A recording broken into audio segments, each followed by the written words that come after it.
Hey guys, this week we have a question about deposits when buying a business. Let's take a look.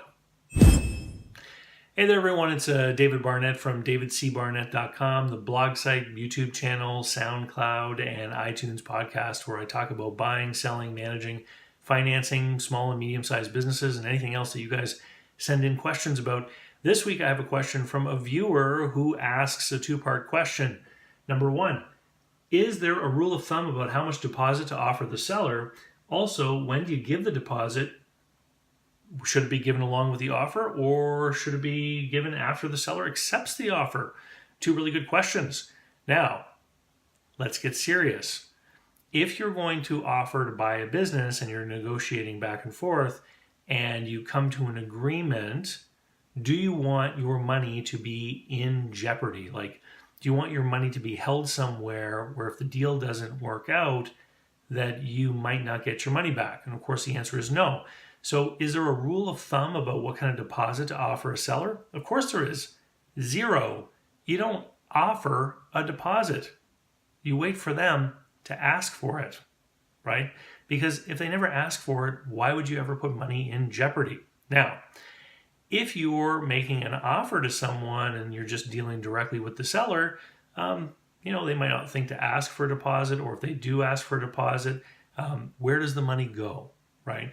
Does it go to them? Does it go to their lawyer? Does it go to your lawyer, right? These things actually can be negotiated. So I've been involved in deals before where a buyer has made an offer to a seller and the seller says, hey, I want a deposit. And the buyer says, sure. How about a $10,000 deposit? And I'm going to deposit that with my attorney in his trust account. And I'll show you the receipt so you know that the money is there, right? And then he says, no, it has to go with my attorney. And then they go, great. So under what terms is it released, right? Because you want to be certain that if you find something in due diligence, that your deposit can come back to you. And you don't want to be caught up in any shenanigans like what sometimes happens with real estate deals, where you have to get both parties to sign off that the deposit can be refunded. You want to have the ability to withdraw from the deal knowing that your money needs to come back to you. And what better way to know that your money comes back to you than having it in your own account or in your own attorney's account. Now, when I was a business broker, what I used to do is a feature of every one of my offers was a line that said both parties understand that the deposit is fully refundable upon written request by the buyer should they decide not to proceed with the deal. And I made the sellers initial that line so that I didn't have to ask them permission to return the deposit. And that was very important here where I live, because business brokers are regulated under the same rules as real estate agents here in New Brunswick. And so under those rules, I would have to get both parties to sign a slip saying that they agreed the deposit needed to be refunded. And I avoided all of that by inserting that line into my offer, which gave me the discretion, because the seller had already agreed that the deposit was at all times fully refundable. Now, when did it become non-refundable? It would become non-refundable when they agreed that it became non-refundable. So, for example, if a buyer did due diligence and came to the end of the due diligence and said, now I want to talk to your senior staff, well, now the risk in the transaction increases for the seller. And it was typically at that point that the seller would say, okay, you want to talk to my managers? That's fine, but now your deposit becomes non-refundable, and we would actually sign a little agreement to that. As to the question of at what point should the deposit money be handed over, not until there's an agreement. And in fact, most of my offers when I was a business broker would actually say that the deposit would be put into the broker's trust account within 5 days of an accepted offer. Why? Well, because sometimes we're talking about a lot of money. I've had deposits of $50,000 and $80,000. People typically don't just have that in their checking account. Sometimes it's in a brokerage account, it's in an investment account. Sometimes you have to actually give instructions to someone to sell securities, or it takes time to get money out of a retirement account, for example. And so it may not be readily available in liquid form when the buyer makes the offer. So that was something I used to do, is I used to say within a certain number of days of an accepted offer. And as we know, you can go back and forth with someone for weeks and not come up to an accepted offer. So you certainly don't want your money out there somewhere out of your control.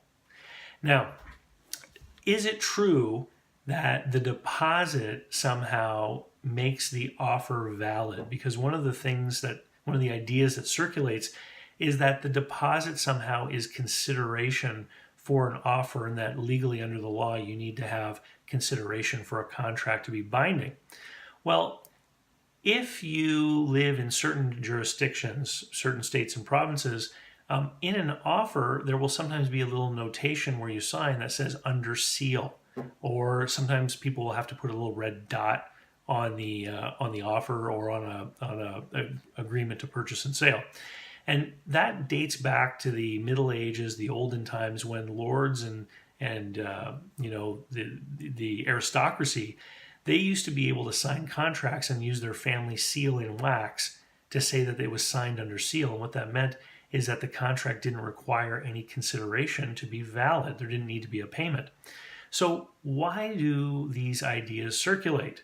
Why is there a notion out there that you need to have a deposit in order to make a deal good?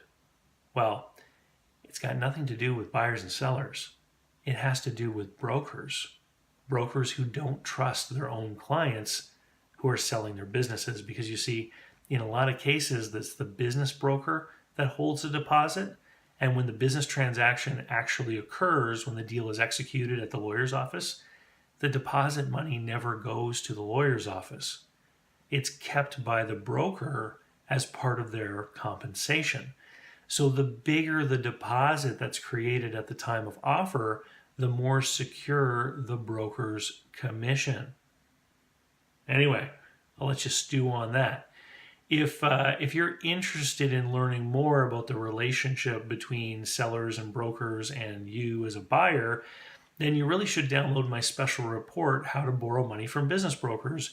You can find it at my website, davidcbarnett.com, and it explains the relationship and some of the pitfalls and hazards in that relationship, and how business buyers can take advantage of certain situations when making a deal. And with that, if you are interested in buying a business someday, you really should be signing up for the course at businessbuyeradvantage.com.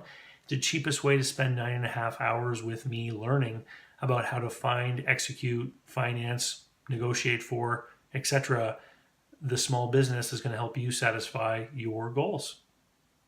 Thanks. We'll talk to you soon. Hit subscribe if you haven't already. Bye.